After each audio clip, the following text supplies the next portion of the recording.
राहुलजी साधारणपणे 4 तारखेला कोल्हापूरमध्ये येत आहेत।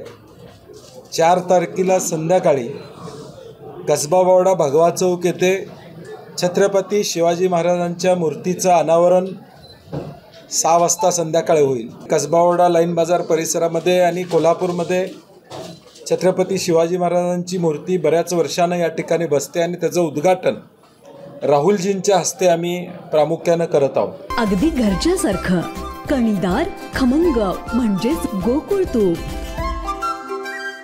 लोकसभेचे विरोधी पक्ष नेते आणि काँग्रेस पक्षाचे नेते आदरणीय राहुलजींचा कोल्हापूर दौरा निश्चित झालेला आहे आणि या दौऱ्याच्या निमित्तानं कार्यक्रमाची रूपरेषा ठरवण्यासाठी आज बैठक आहे। आपल्याला त्याची माहिती द्यावी यासाठी आपण एकत्रित आलेलो आहोत। राहुलजी साधारणपणे 4 तारखेला कोल्हापूरमध्ये येत आहेत। 4 तारखेला संध्याकाळी कसबा बावडा भगवा चौक येथे छत्रपती शिवाजी महाराजांच्या मूर्तीचं अनावरण 6 वाजता संध्याकाळी होईल।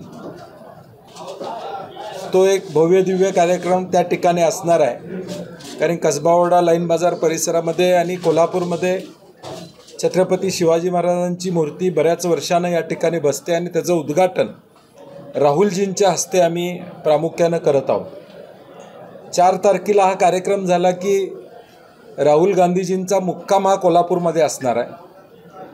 5 तारखेला सकाळी शाहू समाधी स्थळला 15-20 मिनटं अभिवादन करून तिथं थोडा वेळ ते थांबणार आहेत आणि तिथं काही कार्यक्रम असणार आहे साधारणपणे। तो झाल्यानंतर त्याच दिवशी न्याय संविधान सन्मान संमेलन या पद्धतीनं देशामध्ये अनेक संमेलनं चालू आहेत, ज्यामध्ये सर्व धर्माचे लोक NGOज हे एकत्रित येतात आणि त्या संमेलनाला ते 2 तास उपस्थित राहून त्या लोकांशी राज्यातनं आलेल्या 1000 लोकांशी संवाद साधतील असा हा साधारणपणे त्यांचा दौरा आणि 12 वाजता ते कोल्हापुरातून रवाना होतील। अशाच नवनवीन अपडेट पाहण्यासाठी आमच्या KK न्यूज चॅनेलला सबस्क्राईब करा।